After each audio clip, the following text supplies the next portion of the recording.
এই জন্য যুবক ভাইরা আমার, একটা মেয়ে রাস্তা দিয়ে হাঁটতেছে আর একটা ছেলে পিছনে পিছনে লাগছে, কিন্তু প্রথম দিন ছেলেটা মেয়ের পিছনে ঘুরলো, কিন্তু ছেলের মনের আশা পূরণ হয় নাই।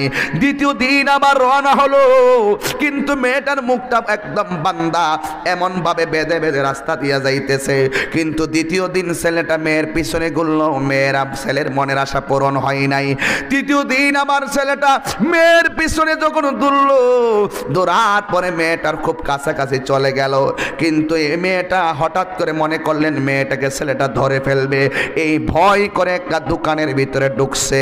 ঢোকার পরে এই ছেলেটাও পিছনে পিছনে মেয়ের পিছনে পিছনে ঘরে ঢুকলো। কিন্তু সবচেয়ে বড় কথা হলো আল্লাহ রাব্বুল আলামিন কোরআনে বলেছেন, ওয়ালামু আন্নাল্লাহা মাআল মুত্তাকিন।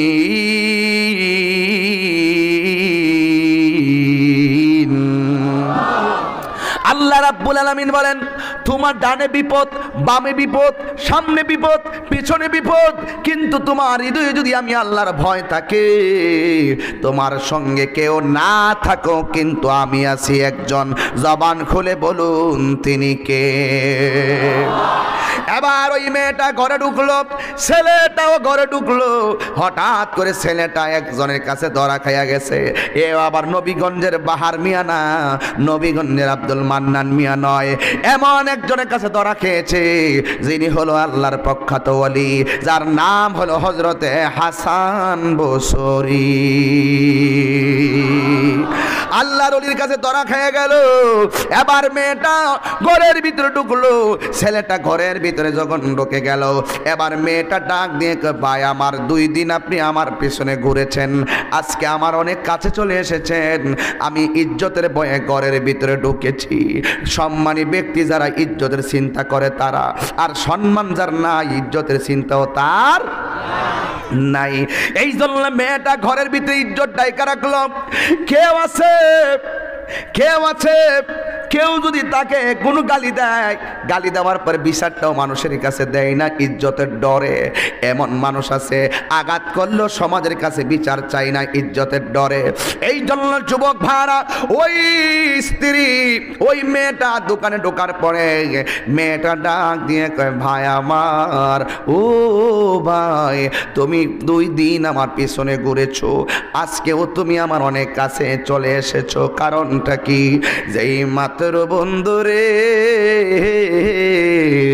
মেয়েটা ছেলের কাছে এই কথাটা বললেন, ছেলেটা ডাক দিয়া কয়, বোন, আল্লাহর কসম করে বলি, আমি তোমার ক্ষতি করার জন্য তোমার পিছনে দৌড়ি না, আমি তোমার নষ্ট করার জন্য তোমার পিছনে ঘুরি না। কেন ঘুরি জানো নি? তোমার চোখ 2টা অনেক সুন্দর, এই চোখের সৌন্দর্য দেখার জন্য আমি ঘুরি। চিৎকার মেরে কে আল্লাহু আকবার বলবেন না? এ বন্ধুরি, এবার মেয়েটাকে যখন এই কথা বললো, এই মেয়েটা কোরআনের সূরা নূরের আয়াত 30 নম্বর আয়াতটা পরে শোনাইয়া দিলেন, কুলিল মুমিনিনা ইয়াগুদ্দু মিন আবসারিহিম ওয়া ইয়াহফাজনা ফুরুজাহুম। মেয়েটা ডাক দিয়ে কয়, ভাই আমার, তুমি কি কোরআনের সূরা নূরের 30 নম্বর আয়াতটা তেলাওয়াত করো নাই? আমার আল্লাহ বলেছে তোমাদের চোখটাকে অবনত রাখার জন্য। তুমি কি কোরআনের সূরা নূরের আয়াত পড়ো নাই? আমার আল্লাহ বলেছেন চক্ষুটারে অবনত করে রাখার জন্য। এখন যে তুমি আমার চোখের দিকে তাকাইতেছো, তোমাকে তো আল্লাহর দরবারে জবাব দেওয়া লাগবে। এই মেয়েটা ডাক দিয়ে কয়, বোন আমার, ও বোন, আল্লাহর কসম, তোরে ক্ষতি করার জন্য তোর পিছে আমি ঘুরি না, তোর চোখের সৌন্দর্য দেখার জন্য আমি তোর পিছে ঘুরি, কিন্তু তোরে ভোগ করার জন্য আমি তোর পিছে ঘুরি না। কই তুমি কি জানো না চোখের দিকে তাকালে, কোন নজরে তাকালে গুনাহ হবে? ছেলেটা ডাক দিয়া কয়, তুমি কি কোরআনের আয়াত পড়ো না? ওয়া ইয়াতাফাক্কারুনা ফি খালকিস সামাওয়াতি ওয়াল আরদে। তুমি কি কোরআনের ওই আয়াত পড়ো নাই? আল্লাহ বলছে সৃষ্টি জগতে যা কিছু আছে তা নিয়ে গবেষণা করার জন্য আমি তোমার চোখের দিকে যদিও তাকাই, আল্লাহর কসম করে বলি, তোমাকে ক্ষতি করার জন্য আমি তোমার দিকে তাকাই নাই, একমাত্র তোমার চোখ দিকা আমি গবেষণা করি। দুনিয়ায় আল্লাহর সৃষ্টির চোখ যদি এত সুন্দর হয়, না জানে আমার আল্লাহ কত সুন্দর। তোমার সাউন্ড একটু বাড়াই দেন বাবা, আমার পরে বক্তা নাই তো, একটু তুলে দেন। তোমার সৃষ্টি যদি হয় এত সুন্দর, না জানি তাহলে তুমি কত সুন্দর, কত সুন্দর। সামনে কয়জন আছি দেখি তো, 1 2 3 4 5 6 7 8 9 10। একটু দেখেন তো 10 জন যে তা বসলাম একটা এই চেয়ারের সারিতে, একজনের চেহারার সঙ্গে কি আরেকজনের চেহারা মিলে? কথা কয় না, মিলে? এটা 10 জন তো কম, আপনার তো হাজার হাজার মানুষ, বলুন তো একজনের চেহারার সঙ্গে কি আরেকজনের চেহারা মিলে? এত সুন্দর করে আল্লাহ বানাইছে, বলেন না তোমার সৃষ্টি যদি হয় এত সুন্দর, না জানি তাহলে তুমি কত সুন্দর, কত সুন্দর। যে নবী উম্মতেরি বেদনায় আজ তিনি কাঁদিতেছেন মদিনায়, যে নবী উম্মতেরি বেদনায় আজ তিনি কাঁদিতেছেন মদিনায়, যদি সেই নবী সেই মন হয় এত সুন্দর, না জানি তাহলে তুমি কত সুন্দর, কত সুন্দর। একটা জবানও বন্ধ রাখবেন না, চিৎকার মেরে বলেন ইয়া রাসূলুল্লাহ। এ বন্ধুরি, হ্যাঁ, এবার মেয়ে ডাক দিয়ে কয় তুমি হয়তো আমার চোখ দেখে আল্লাহকে গবেষণা করো, তাহার মানে বোঝা গেল আমার চোখ দিয়ে এমন অনেক আছে আমাকে গবেষণা করবে। মেয়েটার হাতের মধ্যে 2টা ছুরি নিলেন, আল্লাহু আকবার বলবেন না? 2টা ছুরি নিয়ে চোখের ভিতরে এমন জোরে আঘাত করলেন, চোখ থেকে রক্তক্ষরণ হওয়া শুরু হলো। মেয়েটা মনে মনে কয় আমার চোখ দেখা যদি কেউ নষ্ট হয়ে যায় তাহলে আমাকে আল্লাহর দরবারে জবাব দেওয়া লাগবে। যেই মাত্র চোখের ভিতরে আঘাত করলো, এলাকার মানুষ দরাদরি করে মেয়েটারে বাড়িতে নিয়ে গেল। আর পিছন দিক দিয়ে হাসান বসরি রহমাতুল্লাহ আলাইহি ঘরের ভিতরে ঢুকলেন। দুইটা ছেলেটারে ডাক দিয়ে কয় ও আল্লাহর বান্দা, তুমি প্রতিদিন মেয়ের পিছনে ডিস্টার্ব করো, মধুকানের ভিতরে রক্ত কেন দেখা যায়? কয় হুজুর, জীবনে কত আল্লাহ ওয়ালা দেখেছি গো হুজুর, এমন প্রেমিকা কোনোদিন আমি দেখি নাই গো হুজুর। ও হুজুর, আমি মেয়েটার চোখ দেখা আমি আল্লাহকে গবেষণা করছিলাম, কিন্তু মেয়েটা বড় তাকওয়াবান, কিন্তু মেয়েটার চোখের ভিতরে মেয়েটা ছুরি দিয়ে আঘাত করলো, এই চোখ দিয়ে রক্তক্ষরণ পড়তেছে। মেয়েটাকে বাড়িতে নিয়ে গেছে। এবার হাসান বসরি ঘরে দাঁড়ায় নাই, দৌড়াইয়া মেয়েটার বাড়িতে গেল। যেই মাত্র বাড়ির ভিতরে ঢুকলেন, ঢোকার পরে হযরতে হাসান বসরি শুনতেছেন ভিতরে বিরহের কান্নার আওয়াজ শোনা যায়। ডাক দিয়া বলে বাড়িতে কে গো, কে কান্নার আওয়াজ শোনা যায় কেন? এবার পাশের বাড়ি লোকটা ডাক দিয়ে কে হুজুর, এই বাড়িতে একটা মেয়ে ছিল, মেয়েটা বড় আবেদা সালেহা মুমিনা তাইয়্যিবা কানাতা জাহেদা সাবিরা সাদেকা ছিল। এই মেয়েটারে রাস্তার ভিতরে কোন ডাকাতের দলেরা যেন চোখের মধ্যে ড্যাগার ঢুকাইয়া দিছে, চোখের ভিতরে ছুরি ঢুকাইয়া দিছে। এই মেয়েটা রক্তক্ষরণ হতে হতে মেয়েটা মারা গেছে। হাসান বসরি দুঃখ পাইয়া বললেন আমি মেয়েটার মায়ের সঙ্গে কথা বলবো, মেয়ের অভিভাবকের সঙ্গে কথা বলবো। মেয়ের অভিভাবক আসলেন, আসার পরে ডাক দিয়া কয় মা কেন কান্দো? মা ডাক দিয়ে কয় হুজুর গো, ও হুজুর, আমার মেয়েটা বড় আল্লাহওয়ালা ছিল, আমার মেয়েটা কোনোদিন তাহাজ্জুদের নামাজও ত্যাগ করে নাই, 5 ওয়াক্ত নামাজও ছাড়ে নাই। রাস্তার ভিতরে কোন ডাকাতের দলেরা যেন আমার মেয়েটার 2টা চোখ খুললা পালাইয়া দিছে গো হুজুর। এবার হাসান বসে ডাক দিয়া কয় মা এখন তোমার মেয়ের কি অবস্থা? মা ডাক দিয়ে বলে হুজুর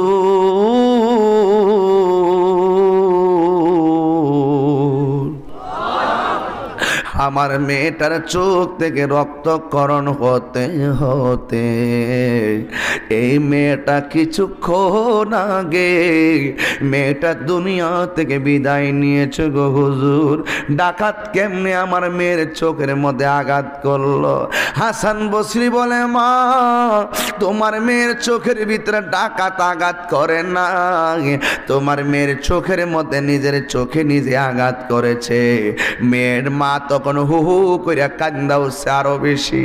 ও হুজুর কি শুনাইলেন গো হুজুর, কি শুনাইলেন? আমার মেয়ের চোখ যদি ডাকাতে খুলতো তাইলে আমি মনে করছিলাম মেয়েটার মরণটা শহীদের মরণ হবে গো। এখন যে বলছেন আমার মেয়ের চোখ নিজের চোখ নিজে খুলছে, এখন তো আমার মেয়েটা দুনিয়া থেকে বিদায় হইছে।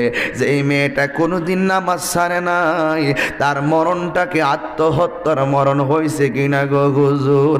এখন আমার অন্তরে দ্বিগুণ জ্বালা উঠে গেছে।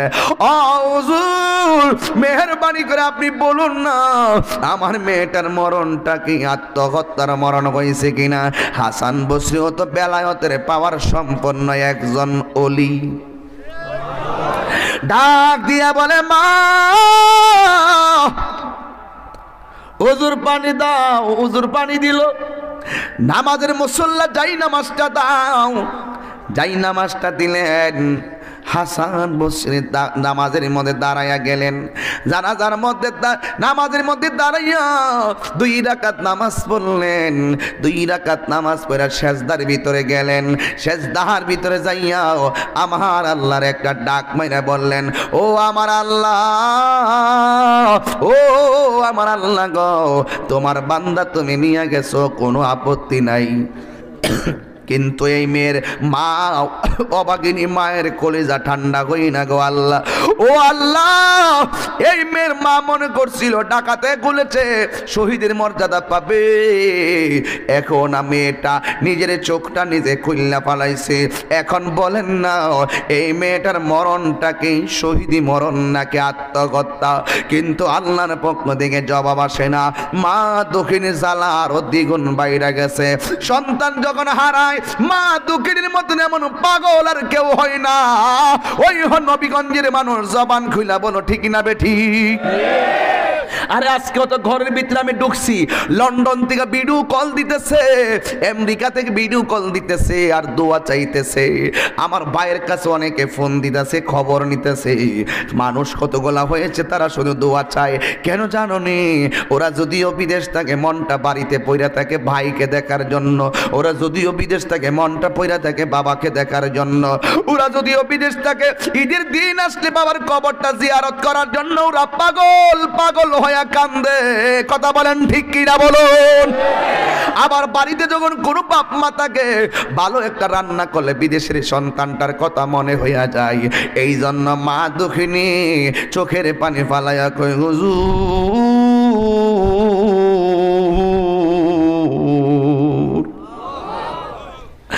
আপনি বলেন না আমার মেয়ের মরণটা কি শহীদি মরণ নাকি আত্মহত্যার মরণ? হুজুর নামাজের সেজদায় গেল, যাই আল্লাহরে কই, আল্লাহ আল্লাহ খবরটা বইলা দাও, এলহাম করে দাও। আল্লাহর পক্ষ থেকে কোনো জবাব আসে না। এবার আল্লাহর ওলি একটা চ্যালেঞ্জ হাতে নিয়ে ডাক দিয়ে কই, আল্লাহ যতক্ষণ পর্যন্ত এই খবরটা আমার প্রতি এলহাম করবা না গো আল্লাহ, আমি জানবো না, ততক্ষণ পর্যন্ত আমি জমিনে মাথা টেকাইয়া দিলাম। আমি হাসান জমিন থেকে মাথা আর তুলব না। জোরে জোরে কে আল্লাহু আকবার বলবেন না? এ আমার বাবা জিরাহারি,